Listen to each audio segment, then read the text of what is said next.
boa noite a todos. Também quero agradecer aos profs Márcio e Eduardo por aceitarem o convite da instituição e participarem aqui conosco. A minha orientadora, a professora Cristina, que esteve comigo todo esse tempo, né, me orientando ao longo desse trabalho científico. Então, o assunto é sobre a resolução 414 da Agência Nacional de Energia Elétrica aplicada nas concessionárias de energia elétrica no Brasil. É um estudo acerca da sua inconstitucionalidade ou constitucionalidade.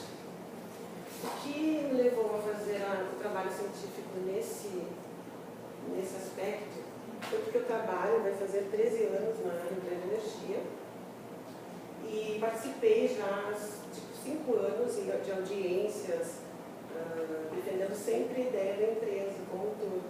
Então, para mim, o corte de energia por gatos, chamados gatos de luz, era justo, justíssimo. E quando comecei a fazer a faculdade de Direito, então surgiu a dúvida se de fato isso era constitucional ou não. Aí a gente começa a ver o lado dos consumidores, enfim, é o outro lado. E aí foi que eu decidi, aproveitando então esse momento para estudar bem mais a fundo.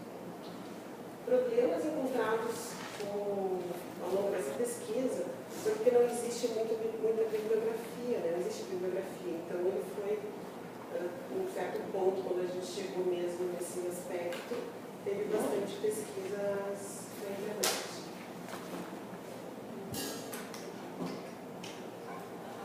Então, o tema é sobre a constitucionalidade ou inconstitucionalidade da Resolução Normativa 414 da Agência Nacional de Energia Elétrica, no que diz respeito às irregularidades nas medições de energia elétrica, bem como na suspensão do fornecimento por essa energia deixada de faturar, né? A energia que tem que se recuperar.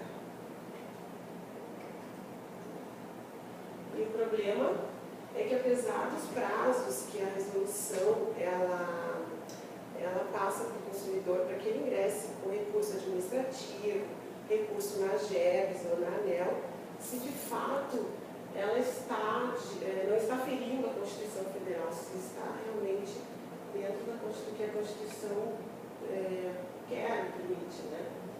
E também, principalmente, no que tange a irregularidade da medição. O objetivo geral, então, dessa pesquisa foi analisar a forma de atuação das concessionárias nas questões pertinentes aos cortes de luz por os chamados gatos de luz. Desculpa, os cortes de energia por chamados gatos de luz. E os objetivos mais específicos foram analisar como a empresa Rio Grande Energia, que obtém a concessão da região norte e nordeste do Rio Grande do Sul, como que ela aplica a resolução normativa 414, né, se está realmente, e se essa resolução está de acordo com a Constituição. Então, foi realizado entrevistas, né, com os gestores que atuam nas áreas. São 2 gestores da companhia, um que trata especificamente do regulatório, e ele passou a ideia, como é feito, e a ideia dele assim, mais no âmbito jurídico mesmo. E o gerente das perdas comerciais, que é a pessoa responsável por toda essa parte da regularidade na medição mesmo, é de onde saem as correspondências, ele quem assina as correspondências de cobrança, a equipe de fiscalização, os fiscais que vão para fazer as autuações desses medidores, também são dessa área. Foi feito, então, estudos de casos concretos por meio de análises jurisprudenciais dos tribunais pátrios acerca do tema. Então, buscou-se avaliar a relação de consumo e o problema que é causado para o consumidor, essa suspensão do fornecimento de energia. Então, para olhar também o lado do consumidor e da concessionária, analisando as duas partes. Essa fundamentação teórica com os principais autores. E, no primeiro momento, procurou-se falar dos princípios constitucionais, principalmente alguns princípios constitucionais, princípio da legalidade, princípio da igualdade. Depois foi mais específico sobre o serviço público por concessão, que é onde a concessionária ela passa a tomar o lugar do Estado, né?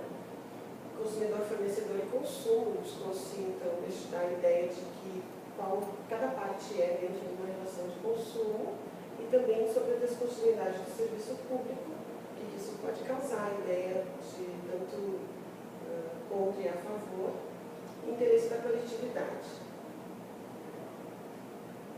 Depois, entrou-se na suspensão do fornecimento por irregularidade no medidor mesmo, que é o tema desse trabalho especificamente. Foi falado então da recuperação de consumo por débito e pretérito e o procedimento da atuação por cobrança na IGE, que é justamente procurou-se esmiuçar os artigos da resolução que tratam bem dessa parte de como é feito, todas em prática, né, técnica na verdade, como é feito as autuações, depois como é que a gente dá cobrança, os prazos, e comparando a resolução com o cenário dentro da empresa, de como é feito, como a empresa age. A metodologia, então, ela foi bibliográfica e analítica, analisaram-se as doutrinas, jurisprudências, princípios constitucionais e legislação infraconstitucional, cenário interno dentro da própria concessionária, a IGE, por meio dessas entrevistas.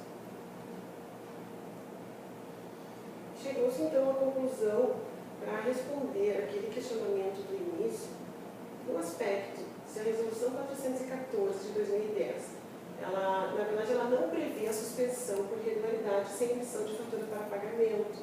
A Resolução 456, que era anterior a essa, ela tinha um artigo que, após todos os passos, o cliente ingressou com recurso administrativo, na AGEP, sempre ia dando os prazos, né, se respondendo aos questionamentos e dava esse prazo.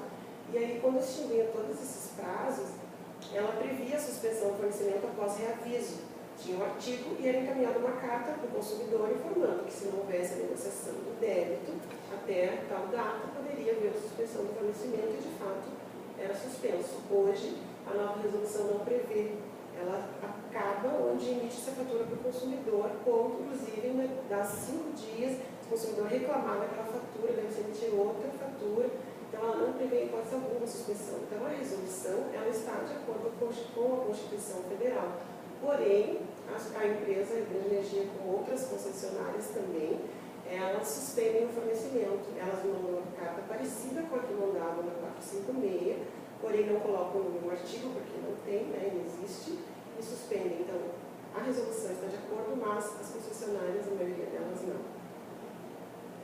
Com relação à suspensão do fornecimento de energia elétrica, também para situações que repercutem em danos à coletividade.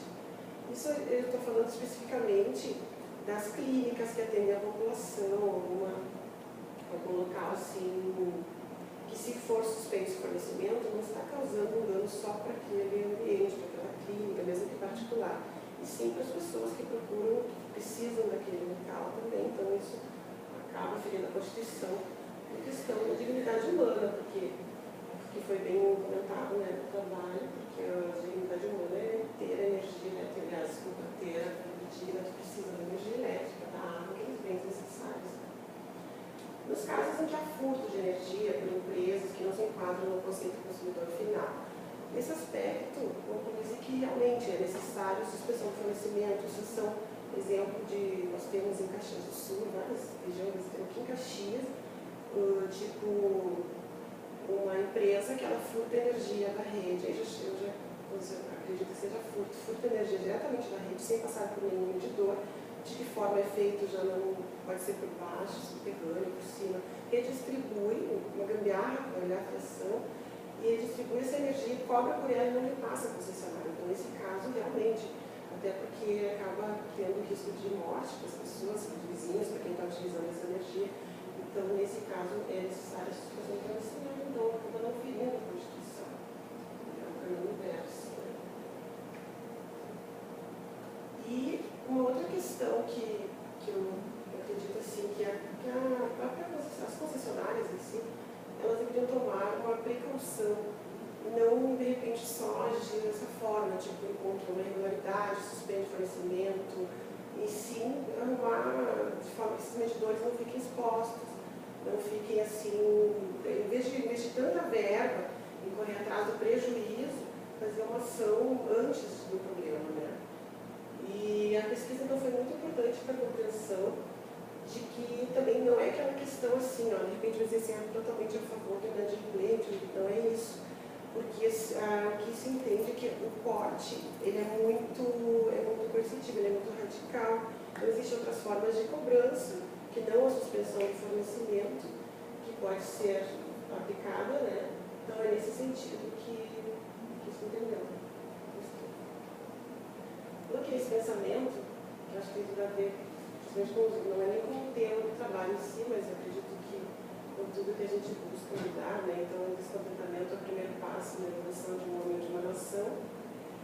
E aqui estão meus contatos também, se quiserem comentar mais sobre o assunto, as coisas.